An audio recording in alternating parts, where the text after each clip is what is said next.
On the 31st of December 2024, the man of God gave a prophecy concerning the United States, and these were his words.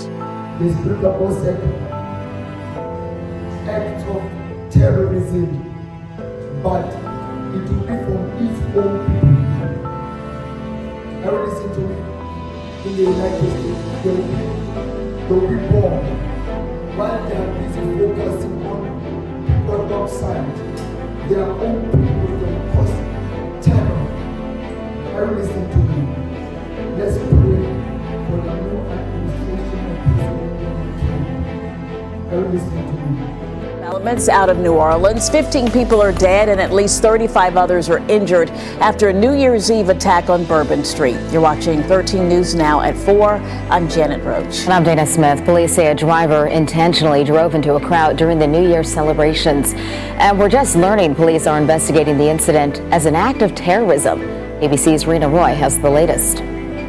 New Orleans famed Bourbon Street, now a crime scene as the FBI investigates what they're calling a terror attack on New Year's Day. Federal officials identifying the suspect as 42-year-old Shamsuddin Jabbar, a U.S.-born citizen from Texas. Police say he rammed a rented pickup truck into a crowd of people on Bourbon Street just after 3 a.m., driving 3 blocks before crashing, then getting out and firing at police with an assault rifle. Officials say 2 officers were hurt before police shot and killed the suspect.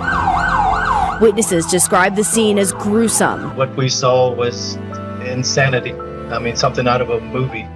The graphic nature of it, and it was unbelievable. Investigators say they found an ISIS flag, weapons, and improvised explosive devices inside the truck. They're now working to determine whether he had any affiliations with terrorist organizations.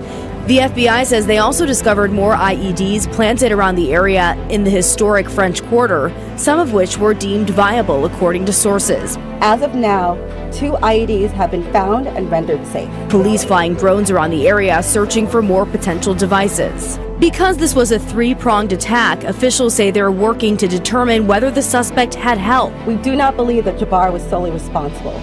We are aggressively running down every lead, including those of his known associates. They're also digging into the suspect's past, the FBI leading the investigation. They're pulling on every thread to figure out the pattern of life of this individual just prior to this incident, the night before, the day before. Leading up to the holidays, federal law enforcement had been warning local police around the country that vehicle ramming was a key area of concern and to be prepared for these kinds of incidents. Rena Roy, ABC News, New York. Explosion of a car near the Trump Hotel in the Las Vegas Strip area. We see that on video right now. According to our latest CBS News reporting, somebody in that car is dead. They don't know if it's a man or a woman. You see the scope and size of that explosion. There are injuries too, and there's an investigation underway as to whether there are other explosives in the area. You have 2 different events on the same day, both in that business district where there are people, where there are crowds. And if there's a connective tissue between the 2, we expect it to come out. But again, you have to make these decisions. And let us continue to pray for the families that are affected by this tragic event.